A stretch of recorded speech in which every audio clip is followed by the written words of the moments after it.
بسم اللہ الرحمن الرحیم۔ السلام علیکم۔ امید کرتی ہوں کہ آپ سب ٹھیک ہوں گے۔ میرا جو ناول ہے انگنا پھول کھلیں گے، جس کی رائٹر ہے راحت جبین، قسط نمبر 12۔ چلیے چلتے ہیں ناول کی طرف۔ میرا ایرم نے خوشگوار حیرت سے عبید کو دیکھا۔ ایسا نہیں تھا کہ اس نے کبھی ایرم کو تحفہ نہیں دیا، بس اتنا مہنگا نہیں دیا۔ ثانیہ عجیب سی کیفیت میں کبھی نیکلس کو تو کبھی عبید کو دیکھ رہی تھی، جو پورے کا پورا ایرم کی طرف متوجہ تھا۔ ہاں، وہ رسم ہوتی ہے نا، اپنی شادی پر بھائی بہنوں کو گفٹ دیتے ہیں، وہی کوئی باغ پکڑائی وغیرہ۔ تب تو ذہن میں نہیں رہا، سوچا اب دے دیتا ہوں۔ ثانیہ نے آہستہ سے نیکلس پر انگلی پھیری۔ اس کی ضرورت نہیں تھی، یہ بہت زیادہ قیمتی ہے۔ ایرم خوش بھی تھی اور متعجب بھی۔ میری بہن سے زیادہ تو نہیں؟ عبید نے ثانیہ کے ہاتھ سے کیس لیا اور ایرم کے ہاتھ میں تھما دیا۔ اب سے اس نے اشتیاق سے نیکلس دیکھا۔ ثانیہ، اچھا ہے نا؟ ہاں، ایرم کے پوچھنے پر وہ بددقت مسکرائی اور بے اختیار اپنے گلے میں پہنے نیکلس پر انگلی پھیرتے وہ نہ جانے کس سوچ میں گم تھی۔ عبید نے اس کا وہی ہاتھ پکڑ کر رخ اپنی طرف کیا۔ محبت مجسم سامنے ہو، سوچوں کے پر کاٹ دیتے ہیں۔ اتنی دور نہیں جاتے، وہ خیالوں میں بھی اس سے دور ہو عبید کو گوارا نہ تھا۔ بہت پیار کرتے ہو ایرم سے؟ بہت۔ وہ اس کے سوال پر متعجب ہوا۔ مجھ سے بھی زیادہ؟ ثانیہ نے اس کی آنکھوں میں جھانکا۔ بہن اور بیوی کی محبت کو ایک ترازو میں نہیں تولا جا سکتا۔ وہ مہمان ہے اس گھر میں، نہ جانے اس کا نصیب کس گھر کی کس شہر میں لکھا ہے۔ کاش وہ یہاں سے اتنی دور چلی جائے کہ جلدی واپسی ہی ممکن نہ ہو۔ عبید کے کندھے پر سر ٹکاتے اس نے دل سے دعا کی۔ وہ عبید کی رقم تھی جو ایرم والے نیکلس پر خرچ ہوئی۔ اسے صرف ثانیہ پر خرچ ہونا چاہیے تھا۔ یہ ملال دل میں گہرا ہو گیا تھا۔ پہلے یہ بتائیے، ہم ہنی مون پر کب جا رہے ہیں؟ پرسوں؟ اچھی بات ہے، ورنہ جس حساب سے تم پیسے خرچ کر رہے ہو، تم نے آرام سے کہہ دینا ہے کہ جیب خالی ہو گئی۔ عبید نے غور ہی نہیں کیا کہ وہ کن پیسوں کی بات کہہ رہی ہے۔ اتنا کنگلا نہیں ہے تمہارا عبید، نہ دل سے نہ پیسوں سے۔ عبید نے نرمی اور محبت سے بات ہی ختم کر دی۔ امی دیکھیں، عبید بھائی نے مجھے کتنا پیارا گفٹ دیا ہے۔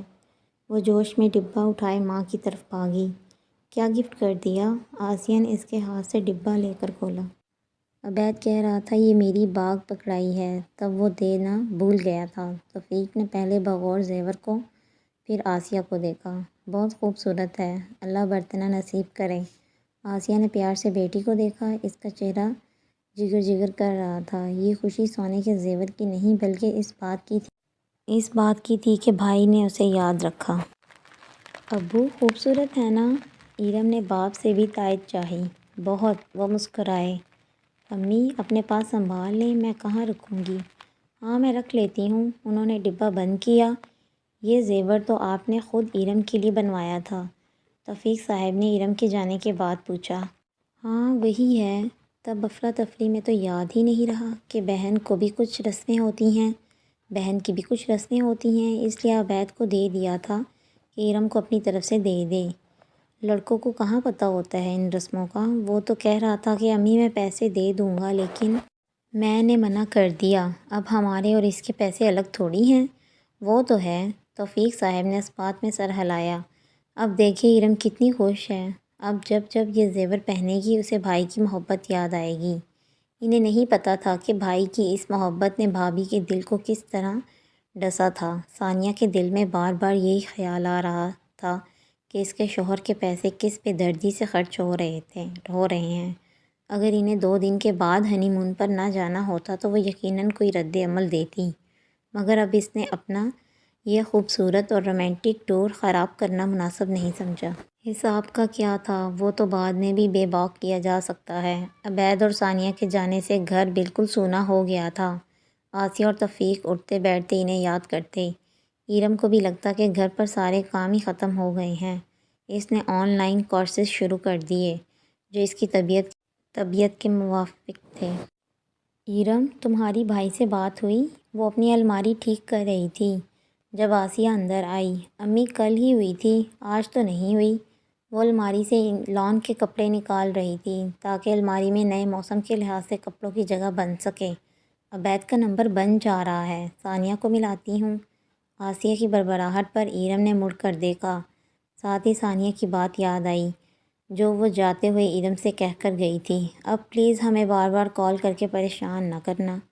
دوستانہ سے انداز میں اس نے بات ہی ایسی کی تھی کہ ایرم پریشان سی ہو کر اس کا چہرہ دیکھنے لگی۔ کیا مطلب؟ یار تم تو میری دوست ہو، سمجھ سکتی ہو، ماں باپ کی عادت ہوتی ہے ہر وقت کی خبر رکھنا، بار بار کال کر کے پریشان کرنا۔ ثانیہ کیا ہو گیا ہے؟ اتنی دور پہاڑوں میں جا رہے ہو، خیریت پتہ چلتی رہے گی تبھی تو ماں باپ کے دل کو تسلی رہے گی۔ ایرم کو برا لگا، سمجھا کرو نا، ہمیں پرائیویسی بھی تو چاہیے ہوگی۔ عبید ہر وقت تم لوگ کی کال لیتا رہے گا تو ہم انجوائے کیا خاک کریں گے؟ آئی پرومس میں صبح شام کال کرواتی رہوں گی۔ کس سوچ میں گم ہو گئی ہو ایرم؟ آسیہ نے اسے ٹوکا تو ایرم چونک گئی۔ چھوڑے امی، کیا ہر وقت تنگ کرتے رہنا، صبح بات ہو تو گئی تھی۔ ایرم نے ٹالنا چاہا تو آسیہ جھنجھلا گئی، میں نے کون سا اسے داستان امیر حمزہ سنانی ہے؟ خیریت ہی پوچھوں گی۔ سنا ہے رات کو زلزلے کے جھٹکے محسوس ہوئے تھے۔ وہ کچھ ناراض ہوتی چلی گئی۔ ایرم کو ان کی بے چینی سمجھ میں آ گئی اور ساتھ ہی ثانیہ پر غصہ بھی۔ پرائیویسی کے نام پر گھر والوں کو ایک ڈبے میں بند کر کے دریائے برد کر دینا چاہیے تاکہ ان کی پرائیویسی متاثر نہ ہو۔ وہ بڑبڑاتے ہوئے نمبر ملانے لگی۔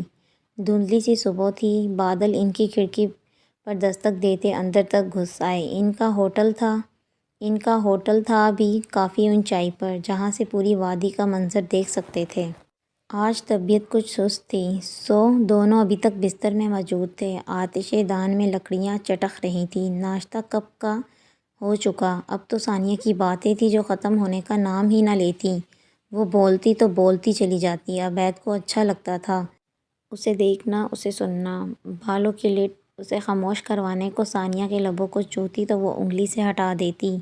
اف کتنی ٹھنڈ ہے، وہ ہر 5 منٹ بعد کہہ کر اپنے ہاتھ اس کے ہاتھوں میں دے دیتی۔ کل کچھ زلزلے کے جھٹکے محسوس ہوئے تھے۔ عبید نے چاہا واپسی کی راہ لی جائے مگر ثانیہ نہیں مانی۔ تمہیں مرنے سے ڈر نہیں لگتا؟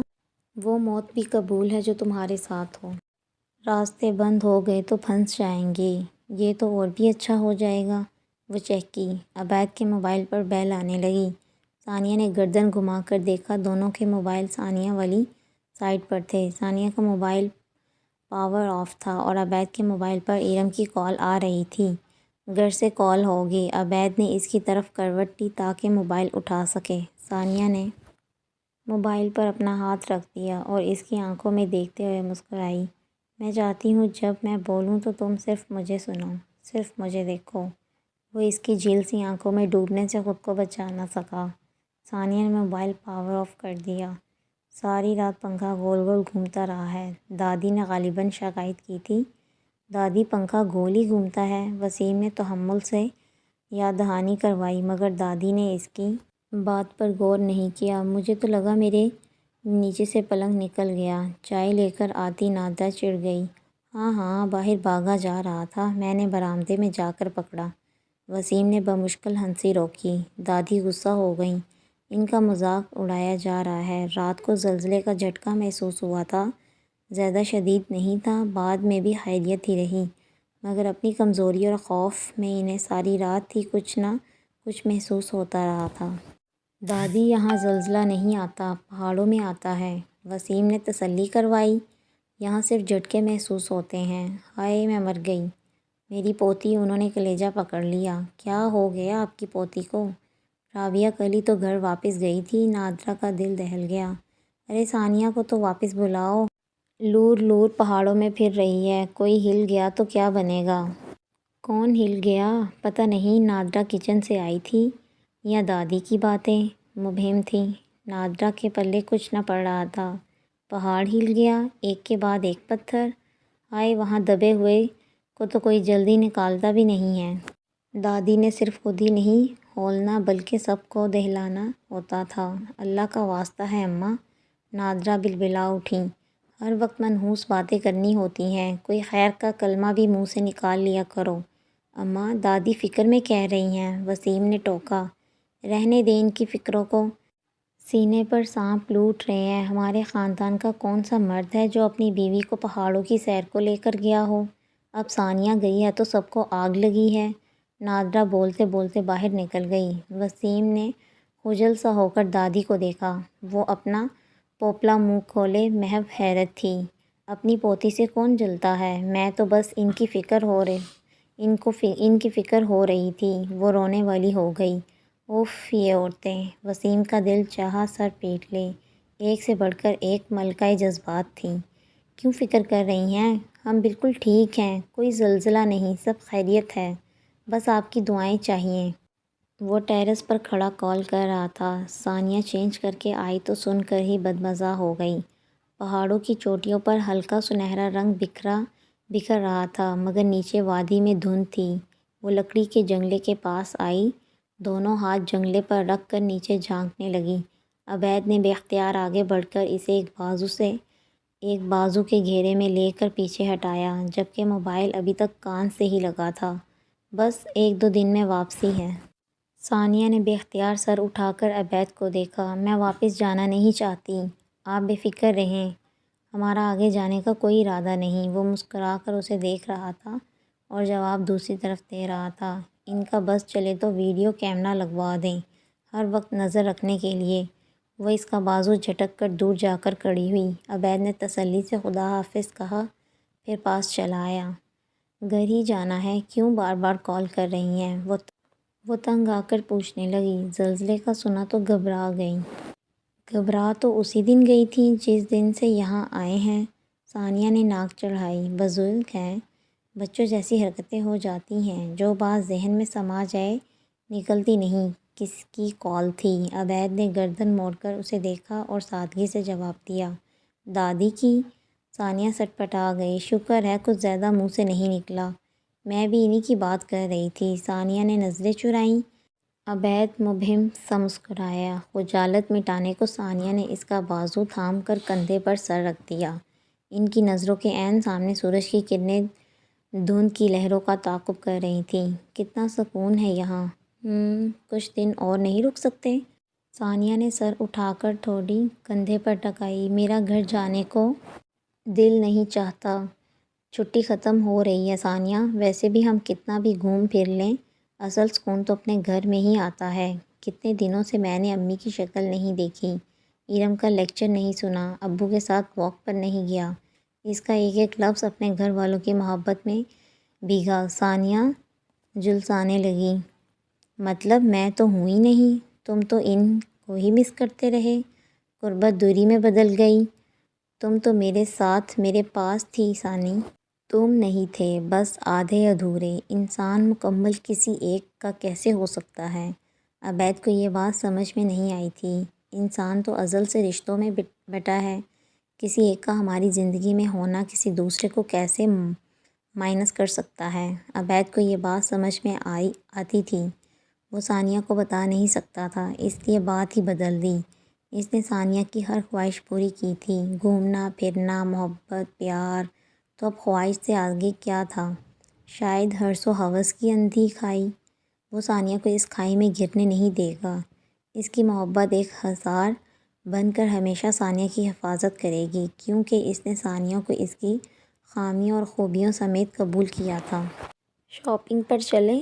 جو حکم میری ملکہ۔ اس نے سر تسلیم خم کر دیا اور وہیں مال پر دونوں کا پہلا جھگڑا ہو گیا۔ وہ میرون لیڈیز کوٹ بہت ہی مہنگا تھا۔ عبید کچھ تذبذب کا شکار ہوا۔ کچھ بھی تھا، وہ ایک تنخواہ دار ملازم تھا۔ اس کے عیش و آسائش کی ایک حد تھی، وہ حد اب کراس ہونے لگی تھی۔ ارم کے لیے اتنا مہنگا نیکلس لینے سے پہلے تو تمہیں اپنی حد یاد آئی، نہ خالی ہوتا بینک اکاؤنٹ۔ عبید ہکا بکا رہ گیا۔ وہ شاپ پر کھڑے تھے۔ پچھلے 10 دنوں میں کوئی ایک بات، کوئی ایک فرمائش بھی ایسی نہ تھی جو عبید نے ٹالی ہو، اور شاید یہی اس کی غلطی تھی، مگر یوں شاپ پر کھڑے ہو کر اسے ارم کے نیکلس کا تانا دینا۔ عبید نے خاموشی سے اپنا کارڈ نکال کر پیمنٹ کر دی۔ ثانیہ مسکرا دی۔ اس کے پاس عبید سے اپنی بات منوانے کے 101 طریقے تھے۔ سکون آ گیا؟ ماں کی گود میں سر رکھتے ہی وہ شانت ہو گیا۔ شکر ہے خیریت کے ساتھ واپس آ گئے۔ آسیہ نے پیار سے اس کے بالوں میں انگلیاں چلائیں۔ ثانیہ کو تو روک لیتے، ابھی تو وہاں کی باتیں سننی تھیں اور وہ آتے ہی میکے چلی گئی۔ ایرم نے ناراضگی سے کہا۔ وہ لوگ رات گئے پہنچے تھے، دن چڑھے تک سوتے رہے۔ اٹھتے ہی ثانیہ نے ناشتہ کیا، تیار ہوئی اور میکے چلی گئی۔ اب اس بات پر ایرم خفا ہو رہی تھی۔ بھئی جس طرح ہم ان دونوں کے لیے اداس تھے تو اس کے گھر والے بھی تو ہوں گے۔ آسیہ مسکرائی، خاص طور پر دادی۔ عبید کو ہنسی آ گئی۔ دادی نہ جانے کتنی بار فون کھڑکاتی تھیں۔ جو بندہ بھی ہاتھ آتا اس کو کہتی ذرا ثانیہ کا نمبر ملانا، اور ثانیہ کا موبائل ہوتا تھا اکثر آف۔ پھر ایک دن عبید کا نمبر ہاتھ لگ گیا اور زبانی یاد بھی کر لیا۔ پھر تو گھر والوں کے علاوہ محلے کا کون سا بندہ تھا جس سے کال نہ کروائی ہو؟ خاص طور پر زلزلے کے جھٹکوں کے بعد ان کا بس نہ چلتا تھا کہ دونوں کو موبائل میں ہی گھسیٹ لے۔ اور ایک یہ ہے، آسیہ نے ایرم کو دیکھا، مجھے کال ہی نہیں کرنے دیتی تھی کہ بار بار تنگ نہ کریں۔ ایرم نے نظریں چرا لیں۔ اس نے تو شکر کا کلمہ پڑھا ہوگا، ہماری خدمتیں کر کے تنگ جو آ گئی تھیں۔ کبھی یاد ہی کرو گے، میرے جیسی بہن چراغ لے کر ڈھونڈو گے تو بھی نہیں ملے گی۔ امی ڈھونڈے اس کے لیے کوئی دلہا تاکہ ہم اسے یاد کر سکیں، عبید نے بے ساختہ کہا تو ایرم نے تکیہ کھینچ کر اسے دے مارا۔ شرم کرو، شادی شدہ ہو گیا ہوں۔ عبید نے تکیہ سر کے نیچے رکھا اور مزید ایزی ہو کر لیٹ گیا۔ یہ نخرے اپنی بیوی کو دکھاؤ، ایرم نے منہ بنایا۔ تم بھی اپنی سسرال جا کر دکھانا، ویسے بھی میری بیوی تو بس نخرے اٹھواتی ہے۔ شرم کرو، کیسی باتیں کر رہے ہو؟ بھائی بہن میں کچھ لحاظ کا رشتہ بھی ہونا چاہیے۔ اسے قبل کہ یہ سسرال کی گردان مزید آگے بڑھتی، آسیہ نے ٹوک دیا۔ مذاق کر رہا ہوں، اب اسے نہیں کروں گا تو کس سے کروں گا؟ عبید نے ایرم کی ناک کھینچی تو وہ چلا اٹھی۔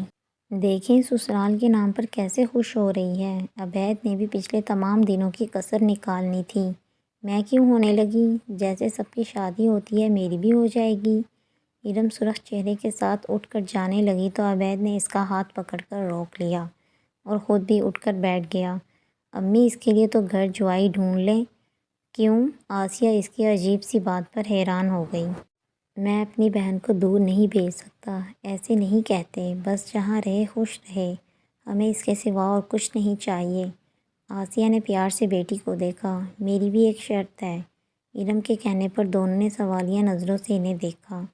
مجھے شہر سے باہر نہیں جانا، اسی شہر میں رہنا ہے۔ امی ابو کا خیال رکھنا ہے، ان کا خیال رکھنے کے لیے میں موجود ہوں، عبید نے چھیڑا۔ بیٹے بدل جاتے ہیں، ایرم نے چڑھایا۔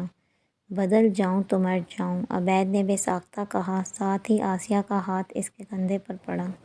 خبردار جو فالتو بات منہ سے نکالی۔ اللہ تم دونوں کو سلامت رکھے۔ تم دونوں میری دو آنکھیں ہو، ایک بھی نظروں سے اوجھل ہوا تو اندھی ہو جاؤں گی۔ آسیہ جذباتی ہو کر آبدیدہ ہو گئی۔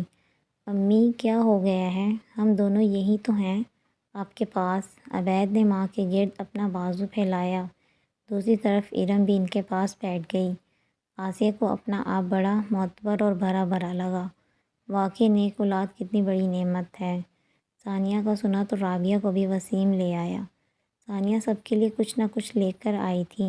دادی نے بڑے شوق سے پشمینہ کی شال اوڑھ لی جو عبید نے خاص طور پر ان کے لیے خریدی تھی۔ آنے جانے کے لیے رکھ لیں، نادرہ نے مشورہ دیا۔ میں نے کہاں آنا جانا ہے، انہوں نے بے نیازی سے کہہ کر شال پر ہاتھ پھیرا۔ شبیر نے سب کو اکٹھا دیکھا تو سموسے اور جلیبیاں لے آئے۔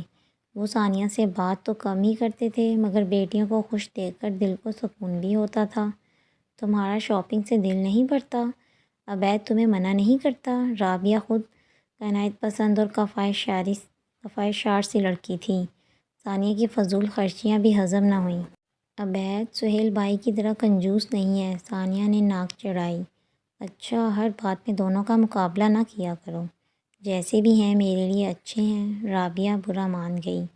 تمہاری ساس نے تمہیں کھلی چھوٹ نہیں دے دی؟ اس نے نادرہ کے لیے لایا سوٹ نکالا۔ تم سے ملنے آئی ہوں، سہیل نے کہا، بچوں کو وہ اور پھپھو دیکھ لیں گے۔ آصفہ نے دبے دبے لفظوں میں اعتراض تو کیا مگر سہیل کے سامنے مدھم ہی رہتی تھی۔ اللہ کا شکر ہے بیٹیوں کے بوجھ سے نجات ملی، دادی نے کہا تو ثانیہ برا مان گئی۔ ہم بوجھ تھیں؟ ہاں تو کیا بیٹیوں کی شادی آسان ہوتی ہے؟ بارات، کھانا، جہیز اور نہ جانے کیا کیا۔ دادی کی وہی روایتی پرانی سوچ۔ پھر تو شکر کریں دادی، ہینگ لگی نہ پھٹکڑی، رنگ بھی چوکھا آ گیا، 1 روپیہ بھی نہیں خرچ کرنا پڑا اور میں رخصت بھی ہو گئی، ثانیہ نے تنزیہ کہا۔ اندر آتے وسیم نے اس کا جملہ سن لیا تھا، تبھی بات کو پلٹ دیا۔ دادی ساری فکر پوتیوں کی ہی کرنی ہے، کچھ پوتے کا بھی خیال کر لیں۔ اس نے دادی کے پاس بیٹھ کر پلیٹ سے جلیبی اٹھائی۔ دادی چھوٹا سا ٹکڑا منہ میں رکھے چوس رہی تھی۔ ٹھیک تو ہے، اب اس گھر میں بہو آنی چاہیے۔ کیوں امی؟ رابعہ نے نادرہ کو مخاطب کیا۔ وہ چٹنی میں سموسہ ڈبوئے نہ جانے کون سے حساب کتاب میں مصروف ہو گئی۔ ہاں ہاں، ڈھونڈو اپنے لیے بھابھی، دادی نے خوش ہو کر کہا۔ ڈھونڈنے کی کیا ضرورت ہے، میں تو اپنی سہیلی کو ہی اپنی بھابھی بناؤں گی، ثانیہ نے خوش ہو کر کتی انداز میں کہا تو وسیم نے خوشگوار انداز میں بہن کو دیکھا۔ باقی ورثہ حیرت میں ڈوبے تھے۔ کیا مطلب؟ میں نے تو ولیمے پر ہی جان لیا تھا، آپ کی تو نظریں اس سے ہٹ ہی نہیں رہی تھیں، کتنی دیر تو اس سے بات کرتے رہے تھے۔ وسیم کو لگا سارا مسئلہ ہی حل ہو گیا، اسے کچھ کہنا ہی نہیں پڑا۔ تو پھر بات شروع کریں بھائی، ثانیہ نے شوخی سے پوچھا۔ نیکی اور پوچھ پوچھ، وہ ہنستے ہوئے کہہ کر کمرے سے نکل گیا۔ لڑکی تو بہت ہی اچھی ہے، پہلی بار تو زندگی میں کوئی ڈھنگ کی بات سوچی ہے ثانیہ نے۔ دادی نہال ہو گئی۔ دادی اب ایسا تو نہ کہیں، ثانیہ برا مان گئی۔ تم واقعی ارم کو اپنی بھابھی بناؤ گی؟ رابعہ نے بے حد تحیر سے پوچھا۔ خود نادرہ کا سموسہ ابھی تک چٹنی میں ڈبکیاں کھا رہا تھا۔ ارم کی بات کون کر رہا ہے؟ میرا دماغ خراب ہے جو ند کو بھابھی بنا کر ساری زندگی کے لیے اپنے سر پر سوار کر لوں، ثانیہ نے ناگواری سے کہا۔ تو پھر کس کی بات کر رہی ہو؟ نتاشا کی۔ ارم اپنے کمرے میں آئی تو اس کا موبائل بج رہا تھا۔ وسیم کا نمبر دیکھ کر وہ ٹھٹک گئی۔ یاد آیا اس نے ولیمے میں کیا کہا تھا۔ کیا ہے، یہ تو پیچھے ہی پڑ گئے ہیں۔ ہلکی سی جھنجھلاہٹ میں تجسس کی آمیزش تھی۔ اب کیا کہیں گے؟ ہیلو، دوسری بار بیل آئی تو اس نے کال لے لی۔ اس کے محتاط سے انداز پر وسیم کو ہنسی آ گئی۔ ارم کو سمجھ میں نہیں آیا کہ وہ ہنسا کیوں۔ آپ کی ہنسی اتنی بھی خوبصورت نہیں ہے، وہ چڑ گئی۔ آئی ایم سوری، وسیم سنبھلا۔ میں نے تو بس یہ بتانے کے لیے کال کی تھی کہ میں نے گھر میں بات کر لی ہے۔ کون سی بات؟ ارم کے وہم و گمان میں بھی نہ تھا۔ شادی کی بات۔ وسیم جھنجھلا گیا۔ جو بات اس کے لیے اتنی اہم تھی ارم کے لیے عام کیوں تھی؟ ارم کے ہاتھ پیر سن ہو گئے۔ ہو سکے تو تم بھی گھر میں ذکر کر دو، سب ذہنی طور پر تیار ہو جائیں گے۔ میں کیوں کرنے لگی؟ آپ محبت کرتے ہیں، میں تو نہیں۔ اللہ رے، ایسی صاف گوئی! وسیم کا دل چاہا اپنا سر پیٹ لے۔ ٹھیک ہے، یہ جرم ہم سے ہی سرزد ہوا ہے تو اتنی عنایت کیجیے کہ اپنی سوچوں میں تھوڑی جگہ دے دیجیے۔ اس نے بے حد بے چارگی سے استدعا کی۔ مجھے کسی کے بارے میں نہیں سوچنا، یہ فیصلہ امی ابو کا ہے۔ جو میرا نصیب بنے گا وہی میری سوچوں کا محور ہوگا۔ ماں نے ایک بات گھٹی میں گھول کر پلا رکھی تھی، کبھی بھی غیر مردوں کے خیالوں سے اپنی سوچوں کو آلودہ نہ کرنا۔ یہ مسلمان لڑکیوں کا شیوا نہیں ہوتا۔ بہت خوش نصیب ہوگا، وسیم نے زیر لب کہا۔ بس اتنا بتا دو، مجھے ناپسند تو نہیں کرتی ہو؟ اب ایسا بھی نہیں ہے۔ ارم نے جلدی سے کال ہی کاٹ دی اور دھپ سے بیڈ کے کنارے پر بیٹھ گئی۔ چہرہ تمتما رہا تھا، دھڑکنیں الگ بے ترتیب تھیں۔ تبھی میسج آ گیا۔ تو پھر میں ہاں سمجھوں؟ ارم کو ہنسی آ گئی۔ بہت ہی ڈھیٹ انسان تھا۔ ارم نے جواب نہیں دیا۔ نتاشا کون؟ نادرہ نے حیرت سے پوچھا۔ آپ کو وہ یاد نہیں ہے؟ ثانیہ نے جلدی سے تصویریں نکال کر دکھائیں۔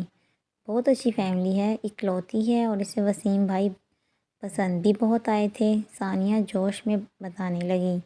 ذرا مجھے بھی دکھانا۔ دادی نے موبائل ہاتھ میں لیا۔ کلوز اپ کروا کے نتاشا کا ایکس رے کیا اور آخر میں کمال تبصرہ داغا۔ میک اپ کی دکان ہے، ناک موٹی ہے، ماتھے پر 3 لکیریں ہیں، مطلب ہر وقت تیوری چڑھائے رکھتی ہے۔ پھر موبائل ثانیہ کو تھما دیا۔ اس سے تو کہیں اچھی ارم ہے، ثانیہ نے تاؤ کھا کر دادی کو دیکھا۔ وسیم بھائی سے پوچھ لو وہ کیا چاہتے ہیں، رابعہ نے مدھم لہجے میں کہا۔ تمہارے سامنے تو بات ہوئی ہے، وہ بھی نتاشا کو پسند کرنے لگے ہیں۔ ایک ہی ملاقات میں؟ رابعہ نے حیرت سے پوچھا۔ ہاں بھائی، محبت پہلی نظر میں بھی ہو جاتی ہے، ثانیہ نے گویا بات ہی ختم کر دی۔ امی پھر چلیں لڑکی دیکھنے؟ اتنی جلدی؟ نادرا کے ہاتھ پاؤں پھول گئے۔ میں بھی جاؤں گی، آخر میرے اکلوتے پوتے کی بات ہے، دادی نے رنگ میں بھنگ ڈالی۔ افواہ دادی، آپ کو کہاں گھسیٹتے پھریں گے، ابھی تو بس امی کو ان کی فیملی سے ملوانا ہے۔ میرا پوتا یتیم نہیں ہے، ایک عدد باپ بھی رکھتا ہے، دادی تنگ کر بولی۔ اس سے تم مشورہ کر لو، نادرا نے کچھ کہنا چاہا، ثانیہ نے اشارے سے خاموش کروا دیا۔ نادرا کو لگا ثانیہ کے ذہن میں کچھ پک رہا ہے، تبھی خاموش ہو گئی۔ رابعہ کو بچوں کی وجہ سے گھر جانا پڑا، وسیم کو بھی واپس جانا تھا، وہ چلا گیا۔ کچن میں رات کے کھانے کی تیاری ہو رہی تھی، بیٹا اور بہو اتنے دنوں کے بعد واپس آئے تھے، آسیہ کو لگا کہ انہیں کچھ اہتمام کرنا چاہیے۔ عبید تسلی سے لاؤنج میں بیٹھا ٹی وی دیکھ رہا تھا۔ عبید، ثانیہ کو کال کرو کہ اب آ بھی جائے، ایرم کو اپنی بے چینی تھی، سہیلی نے کچھ بھی نہیں بتایا تھا کہ کیا کیا کھایا، کہاں کہاں سیر کی، تصویریں کیسے بنوائیں۔ اچھا، عبید نے کچھ سوچا، میں خود ہی لے آتا ہوں، ساتھ میں سب سے مل بھی لوں گا۔ یہ بھی ٹھیک ہے، تم نے کچھ خاص کھانا ہے تو بتا دو، ایرم نے واپس مڑتے ہوئے پوچھا۔ میرا خیال ہے پہلے ہی خاصا اہتمام ہو گیا، عبید نے خوشبوؤں سے اندازہ لگایا۔ ثانیہ نادرا کو تصویریں دکھا رہی تھی۔ ثانیہ، یہ تو ہے، جینس پر لمبا کوٹ پہنے، کھلے بالوں میں ہنستے سرخ چہرے کے ساتھ وہ ماں کو کسی ڈرامے کی خوبصورت ہیروئن لگ رہی تھی۔ عبید تجھے ایسے کپڑے پہننے دیتا ہے؟ ہاں، اس کی کیا مجال مجھے روکے، میں نے کہا مجھے شوق ہے، ثانیہ نے فخر سے بتایا۔ ثانیہ، تم کتنی خوش نصیب ہو، انہوں نے رشک سے بیٹی کو دیکھا۔ یہ خوش نصیبی میری کوششوں سے مقدر ہوئی ہے، آپ لوگوں کی طرح تقدیر پر شاکر ہو کر نہیں بیٹھ گئی تھیں، ثانیہ نے جتایا۔ اس لیے کہہ رہی ہوں، وسیم بھائی کی شادی نتاشا سے ہو گئی تو ان کی بھی قسمت بدل جائے گی، اکلوتی اولاد ہے، صاحب جائیداد ہے، جہیز میں ہی نہ جانے کیا کچھ لائے گی، یہ جو وسیم بھائی کی آدھی تنخواہ پلاٹ کی قسط میں نکل جاتی ہے، کیا پتہ جہیز میں پلاٹ یا گھر ہی دے دیں۔ اتنے امیر ہیں؟ اور نہیں تو کیا جھوٹ بول رہی ہوں، اس نے موبائل ایک طرف رکھ دیا۔ تو پھر وہ ہم غریبوں میں رشتہ کیوں کریں گے، کیونکہ ان کی بیٹی وسیم بھائی پر مر مٹی ہے۔ اور یہ سچ بھی تھا، نتاشا کی جب سے وسیم سے بات ہوئی تھی وہ نہال ہی ہو گئی تھی۔ وسیم کا نرم لہجہ، رکھ رکھاؤ والا انداز نتاشا کے دل میں کھپ گیا تھا۔ ان کے خاندان کے مرد تو غصے کے ہی بہت تیز تھے، جتنا پیسہ تھا اتنا ہی تیکھا مزاج تھا۔ اچھا، ان کو نہ جانے کیوں تعجب تھا، دادی کو یہ سب مت بتانا، انہوں نے کہنا ہے لڑکی بہت تیز ہے، ثانیہ نے منہ بنایا۔ نادرا نے کہنا چاہا، بات تو کچھ ایسی ہی ہے، مگر خاموش ہی رہی۔ کل نتاشا کے گھر چلیں گے، کسی کو بتانے کی ضرورت نہیں، چپکے سے جا کر اس کا گھر بار دیکھ آئیں، خاندان سے مل لیں۔ اچھا، تمہارے ابا سے بات کرتی ہوں۔ اماں، ثانیہ جھنجھلا گئی، ابا نے کہہ دینا ہے دادی کو بھی لے کر جائیں۔ ابھی کسی کو نہیں لے جانا، ابھی تو صرف ملنے جانا ہے، بعد میں سب کو لے جائیں گے۔ تمہاری دادی سے کیا کہیں گے، آپ کا بی پی ہائی ہو گیا ہے؟ نہیں تو، نادرا نے گھبرا کر نبض پر ہاتھ رکھا۔ اماں، ثانیہ کو ہنسی آ گئی، اچھا سمجھ گئی، بس اپنی بادامی گرگابی جوتا نہ پہنیے گا، ورنہ دادی کو شک ہو جانا ہے کہ کسی خاص جگہ جا رہے ہیں۔ بیٹی کی ہونے والی سسرال جاؤ گی تو اچھی طرح تیار ہو کر ہی جاؤں گی، وہ برا مان گئی۔ چلے پھر دادی کو پہلے ہی کمرے میں شفٹ کر دیں گے۔ باہر سے عبید کی آواز آئی، وہ دادی کو سلام کر رہا تھا۔ لگتا ہے عبید تمہیں لینے آ گیا ہے، نادرا جلدی سے کھڑی ہوئی۔ میں نے کہا بھی تھا کہ رات یہاں رکوں گی، ثانیہ نے منہ بنایا۔ اچھا، زیادہ نخرے دکھانے کی ضرورت نہیں ہے، اس نے چلنے کو کہا تو چلی جانا، صبح دوبارہ آ جانا۔ نادرا کے کہنے پر ثانیہ نے اس بات میں سر ہلا دیا۔ ثانیہ نے جلدی سے میک اپ کیا، جویلری پہنی، دادی کو دیکھا۔ وہ شوربے میں پکا جو کا دلیا کھا کر خراٹے لے رہی تھی۔ ثانیہ پہلے ہی انہیں بتا چکی تھی کہ اماں کا بی پی گڑبڑ کر رہا ہے، انہیں ڈاکٹر کے پاس لے کر جانا ہے۔ شبیر کو بھی کال کر کے کہہ دیا تھا کہ گھر آ جائیں، دادی اکیلی ہیں۔ تبھی ثانیہ کا موبائل بجنے لگا۔ اس نے اس ڈر سے فوراً کال ہی کاٹ دی کہ تاکہ دادی کی آنکھ نہ کھل جائے۔ دوسری طرف وسیم تھا۔ اسے جلدی میں بس اتنا ہی بتایا کہ آپ کے رشتے کی بات کرنے جا رہے ہیں۔ اس پر گویا شادی و مرگ کی کیفیت طاری ہو گئی۔ تمہارے ابا کو بتا دیتے۔ نادرہ اب بھی متذبذب تھی۔ ساری زندگی ابا نے آپ کو کچھ بتا کر کیا ہے؟ ابھی پھپھو کی طرف جا کر اعلان کر دیں گے، اور میں ابھی کسی کو بھی بتانا نہیں چاہتی۔ نادرہ تو یوں بھی ثانیہ کی ہر بات پر آمین کہتی تھی۔ ان کے نزدیک ثانیہ اس گھر میں سب سے عقل مند تھی۔ اضطراب و خوشی میں شاید مت ماری جاتی ہے۔ تبھی وسیم نے ایک کے بعد ایک میسج ارم کو کر دیے۔ تو میری محبت کا خوبصورت چہرہ ہو، پہلا احساس ہو۔ پہلی بار ارم کا دل غیر محسوس انداز میں دھڑکا۔ تمہاری ایک جھلک دیکھنے کو چھت کے کتنے چکر لگاتا تھا۔ گھر آتے ہوئے سارا رستہ دعا کرتا تھا کہ پہلا دیدار تمہارا ہو، اور جب کبھی ایسا ہوتا تو لگتا عید ہو گئی ہے۔ یا اللہ، اتنے چھچورے لگتے تو نہیں؟ ارم بوکھلا سی گئی۔ جانتا ہوں تم جواب نہیں دو گی، پھر بھی اس لمحے سب کہہ دینا چاہتا ہوں تاکہ جب گھر والے تم سے تمہاری رائے پوچھیں تو تمہارے پاس ہاں میں جواب ہو۔ یہ تو پکے ہی ہو گئے ہیں۔ ارم نے پہلی بار سنجیدگی سے سوچا، کیا اس کے گھر والے ارم کے یا وسیم کے رشتے کو مان جائیں گے؟ اندر کہیں احساس تھا کہ کہیں نہیں۔ اس کے گھر والے ثانیہ کے گھر والوں کو پسند نہیں کرتے تھے، تو پھر عبید کی دفعہ کیوں مانیں؟ وہاں گنجائش کیوں نکلی؟ جواب سیدھا سا تھا، ثانیہ نے بیاہ کر اس گھر میں آنا تھا اور ارم اسے وسیم کے گھر جانا تھا، ساری زندگی ان کے ساتھ گزارنی تھی۔ ارم کچھ بے چین سی ہو گئی۔ وسیم اچھا تھا، اس سے محبت بھی کرتا تھا، مگر کچھ تھا جو ارم کے جذبات کو اس کی طرف مڑنے سے روک دیتا تھا، کچھ تھا جو ہاتھ پکڑ لیتا تھا۔ پیاری لڑکی نہ جان رستوں پر قدم نہیں رکھتے۔ ارم نے قدموں میں گھرے سفید پھولوں کو دیکھا۔ وہ کب سے اس بیل کے ساتھ چھیڑخانی کرتی گہری سوچ میں گم تھی۔ تبھی ہلکی سی میسج ٹون ابھری۔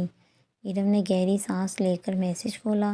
تیار ہو جاؤ، پہلے رب سے تمہیں مانگا تھا، اب تمہارے گھر والوں سے مانگنے آ رہے ہیں۔ موبائل ارم کے ساتھ سے گرتے بچا۔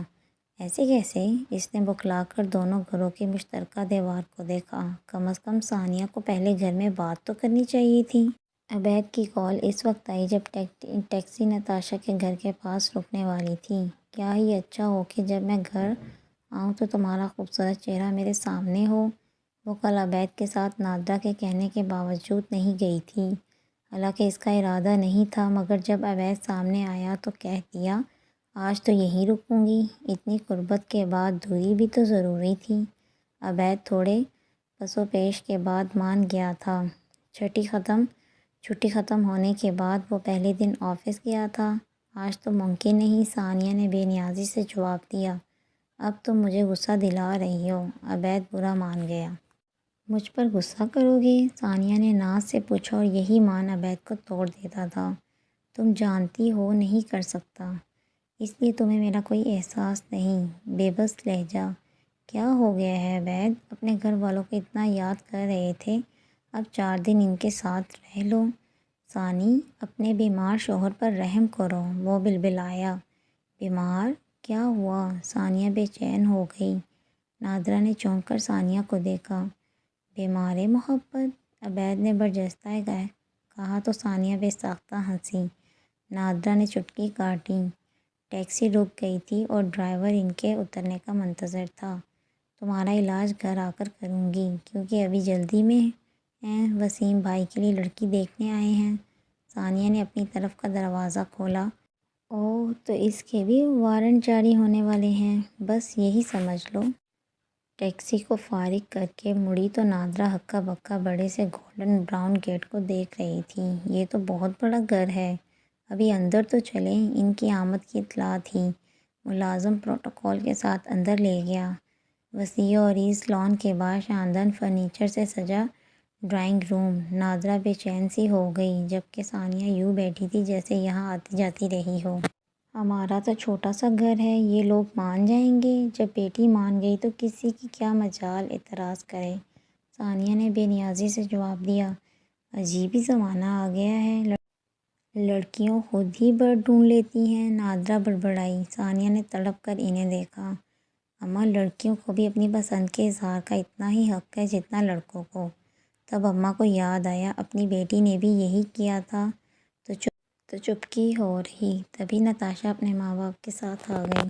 ایرم کو ایک معصومانہ سی بے چینی لاحق ہونے لگی۔ خود کو کتنا بھی روکتی سمجھاتی، ایک شخص اتنی چاہت سے اسے مانگنے آ رہا تھا، یہ کیسے ممکن تھا کہ اس پر اس چیز کا اثر نہ ہوتا؟ کبھی سوچتی ماں کو بتا دے، آسیہ جو معمول کے انداز میں اپنے کاموں میں مصروف تھی۔ پھر خیال آتا ثانیہ کو بتانا چاہیے یا کم از کم اسے کال ہی کر لے۔ اب خود سے بات کرتے حیا آڑے آ رہی تھی۔ کپڑے بدل لوں؟ الماری کھول کر کتنی ہی دیر سوچا، نہیں کون سا پہلی بار دیکھ رہے ہیں۔ پھر بھی لاشعوری طور پر حلیہ درست کر لیا اور شام کی چائے پر اہتمام کرنے لگی۔ دل کچھ اتھل پھتل سا تھا۔ ایرم آج چائے نہیں ملے گی؟ آسیہ نے کچن میں جھانکا۔ ایرم کباب فرائی کر رہی تھی۔ بس امی ابھی بناتی ہوں، وہ کہہ نہ سکی مہمانوں کا انتظار کر لے۔ اسے کون سا حتمی وقت کا پتہ تھا، کیا پتہ رات کا ارادہ ہو۔ واہ بھئی، بڑی خوشبوئیں آ رہی ہیں۔ عبید نے کچن میں جھانکا۔ بس یہ تمہاری بہن کچھ اہتمام میں لگی ہے۔ آسیہ مسکرائی۔ میں تو سمجھی تم ثانیہ کو لے کر آؤ گے۔ ایرم نے نظریں چرائیں۔ کیوں بھئی، ثانیہ کو اس گھر کا راستہ بھول گیا ہے؟ عبید نے چھیڑا۔ بھئی وہ اب اس گھر کی بہو ہے، ایرم کی سہیلی نہیں، وہ چھت پلانگ کر آ جائے گی، آسیہ نے کہا تو عبید نے سر ہلایا۔ ایرم نے بھائی کا چہرہ دیکھا۔ یہ کیسے ممکن ہے کہ ثانیہ نے عبید سے مشورہ نہ کیا ہو؟ اسے آنا تو تھا۔ ایرم کا دل دھڑکا۔ پھر وہ لوگ وسیم کے لیے لڑکی دیکھنے چلے گئے۔ بس ایک لمحے کو دھیان بھٹکا، کباب گھی میں گرا اور چھینٹے اس کے ہاتھ پر، سسکاری سی منہ سے نکلی۔ آسیہ نے تڑپ کر ہاتھ پکڑا، ساتھ ہی چولہا بند کر دیا۔ اف، یہ کیا کر لیا؟ دھیان کہاں ہے تمہارا؟ دھیان ہی تو بھٹکا تھا امی، نہ جانے کیوں اسے رونا آ گیا۔ کچھ نہیں ہوا، معمولی سا ہے، یہاں بیٹھو میں کریم لگا دیتا ہوں۔ عبید نے جلدی سے اسے بٹھا کر کیبنٹ کھول کر کریم نکالی۔ نہ جانے کیوں ایرم کو رونا آئے جا رہا تھا۔ کیا ہوا میری جان؟ اتنا سا تو تم اکثر ہی جلا بیٹھتی ہو اور اف تک نہیں کرتی، اب کیوں اتنا رو رہی ہو؟ آسیہ پریشان سی ہو کر اس کا چہرہ صاف کرنے لگی۔ دھیان سے کام کیا کرو نا، نہ جانے کہاں چھینٹا گرا تھا۔ عبید نے سارے ہاتھ ہی لیپ کر دیا۔ بہت دھیان سے کرتی رہی ہوں، بس ذرا سی بے دھیانی ہوئی کہ چوٹ لگوا بیٹھی۔ وہ ہاتھ چھڑا کر وہاں سے بھاگ گئی۔ عبید نے پریشانی سے اسے جاتے دیکھا۔ صرف ہاتھ نہیں جلا، بات کچھ اور بھی ہے، کہیں آپ نے اسے کسی بات پر ڈانٹا تو نہیں؟ میں کیوں ڈانٹوں گی، میں تو ایسا کوئی موقع ہی نہیں دیتی، آسیہ نے بے چینی سے کہا تھا۔ ابھی واپسی کا سفر شروع ہوا تھا کہ وسیم کی کال آ گئی۔ بے چینی دیکھی، ثانیہ نے ماں کو دیکھا۔ وہ ابھی تک نتاشا کے گھر والوں کے رویے، بلکہ بااخلاق رویے، انہیں دیے گئے پروٹوکول اور ان کے ساتھ بھجوائے گئے تحفوں میں اٹکی تھی۔ انہوں نے ابھی رشتے کی بات بھی نہیں کی تھی کہ نتاشا کے والد نے چھوٹتے ہی کہہ دیا، ہمیں امیری غریبی سے کچھ لینا دینا نہیں، اللہ کا شکر ہے ہمارے پاس اپنی بیٹی کو دینے کے لیے بہت کچھ ہے، اور سب سے اہم یہ ہے کہ یہ ہماری بیٹی کو کیسا لڑکا پسند ہے۔ نتاشا کی والدہ سونے کے زیورات کا ذکر کرتی رہی جو انہوں نے نتاشا کی ساس اور نندوں کو دینے کے لیے بنوا کر رکھے تھے۔ مبارک ہو وسیم بھائی، بات پکی ہو گئی؟ وسیم نے بے چینی اور بے قراری سے پوچھا۔ اتنی جلدی؟ لڑکی والے ہیں، کچھ سوچنے کے لیے وقت تو لیں گے۔ ثانیہ ہنسی۔ سوچنے کی کیا ضرورت تھی؟ وہ جھنجھلایا۔ فکر نہ کریں، جواب مثبت ہی ہوگا، اور ہم نے کون سا باقاعدہ رشتہ ڈالا ہے، ابھی تو بس کان میں بات ڈالی ہے، تو پھر مبارکباد کس بات کی دے رہی ہو؟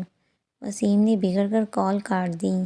ثانیہ متحیر رہ گئی، پھر جھنجھلا کر ماں کی طرف مڑی۔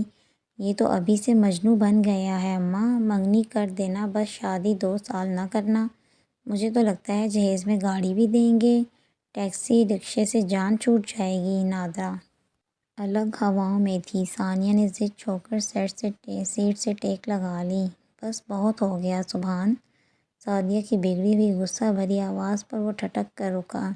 شاید وہ اپنے بیٹے کے لیے نگٹس فرائی کر رہی تھی۔ کچن سے آتی خوشبو بتا رہی تھی۔ وہ لاشعوری طور پر رکا۔ آخر میں کب تک یہاں بیٹھ کر تمہاری بیمار ماں اور بھتیجے کو سنبھالوں؟ اس کی کنپٹی کی رگ ابھر کر معدوم ہوئی۔ 10 دن وہ زیر لب بڑبڑایا۔ سعدیہ 2 ماہ سے پاکستان میں تھی۔ سارا وقت میکے میں گزارا۔ وہ محض شوہر کو راضی کرنے اور چند دن کے لیے بچوں کے ساتھ سسرال آئی تھی کہ بی بی جان کی طبیعت خراب ہو گئی۔ 3 دن رکنے کا ارادہ تھا، 10 دن رکنا پڑا۔ تمہاری بیمار ماں میری ذمہ داری نہیں ہے، بچے بھی بے چین ہیں۔ ماما ابھی مجھے واپس نہیں جانا۔ پاس موجود بچے نے انگریزی میں احتجاج کیا۔ جواب میں شاید آنکھیں نکالی گئی تھیں۔ تبھی بچے نے چپ سادھ لی۔ تمہیں شوق ہے تو واپس آ کر خود سنبھال لو، میری ٹکٹ کٹوا دو۔ غالباً غصے میں کال کاٹ دی گئی تھی۔ فیضان تمہارے چھوٹے بہن بھائی میرا ذمہ داری نہیں ہیں۔ اگر تمہیں باہر جانا ہے تو میں اور میرے بچے ساتھ جائیں گے۔ برسوں پہلے یہی بات بڑی بھابھی نے بھی کہی تھی۔ اس نے ٹائی کی نوٹ ڈھیلی کی اور خاموشی سے آگے بڑھ گیا۔ ماں کے کمرے کا دروازہ بند تھا۔ اس نے آہستہ سے کھولا۔ لگژری بیڈ پر وہ نحیف و نژاد وجود آنکھیں مودے پڑا تھا۔ بے حد کمزور، جھریوں زدہ چہرہ، 7 اوپر تلے کے بچوں کی ماں، 60 سالہ وجود جس نے اپنی عمر کے 40 سال ان 7 بچوں کو پروان چڑھانے اور انہیں اپنے قدموں پر کھڑا کرنے میں لگا دیے۔ پہلے 20 سال تو شوہر کی رفاقت نصیب ہوئی، بیوگی کے بعد وہ تنہا ان کے لیے کھڑی رہی۔ اب ان 7 کے پاس ماں کے لیے وقت نہیں تھا، وہ جو اپنی بیوی بچوں کا مستقبل سنوارنے کو ایک ایک کر کے دیار غیر کو سدھار گئے۔ بیٹیاں اپنے اپنے گھروں کی ہو گئیں، ان کے اپنے اپنے سسرال کے جھنبیلے تھے اور بہوؤں کی وہ ذمہ داری نہ تھی۔ کمرے میں شبنم نہ تھی، شاید وہ انہیں سوتا دیکھ کر کسی کام سے چلی گئی تھی۔ وہ خاموشی سے دروازہ بند کر کے واپس مڑ گیا۔ سعدیہ کی ٹکٹ تم نے کروائی ہے؟ رات کو سبحان نے پوچھا۔ بھابھی اور بچے بے چین ہو رہے تھے تو میں نے کروا دی، کافی پھینکتے ہوئے اس نے سادگی سے جواب دیا۔ کچھ دن رہنے دیتے، بی بی جان کی طبیعت بھی ٹھیک نہیں تھی۔ نہ جانے کیوں سبحان شرمندہ ہو گئے۔ کوئی بات نہیں بھائی، یہاں یہ سب چلتا رہتا ہے، میں دیکھ لوں گا۔ اسے زیادہ بات کرنے کی عادت نہ تھی، اس لیے کال کاٹ دی۔ کھانے کی میز پر وہ دونوں بیٹھے تھے، چپ گمسم، ایک دوسرے سے الگ، اپنی اپنی سوچیں، اپنے اپنے مسائل۔ کچن سے گرم پھلکا لاتی شبنم نے تعصب سے سر ہلایا، پھلکا عفان کی پلیٹ میں رکھ دیا۔ تبھی وہ چونکا۔ اس لمحے بی بی جان نے نظر اٹھا کر بیٹے کو دیکھا۔ ان کی نگاہوں میں بلا کی خفگی تھی۔ اب مجھ پر کس بات کا غصہ ہے؟ عفان کی براؤن آنکھوں میں بیزاری در آئی۔ اچھی طرح جانتا تھا اب سارا نزلہ اس پر گرے گا۔ شبنم بھی تماشا دیکھنے کو کھڑی ہو گئی۔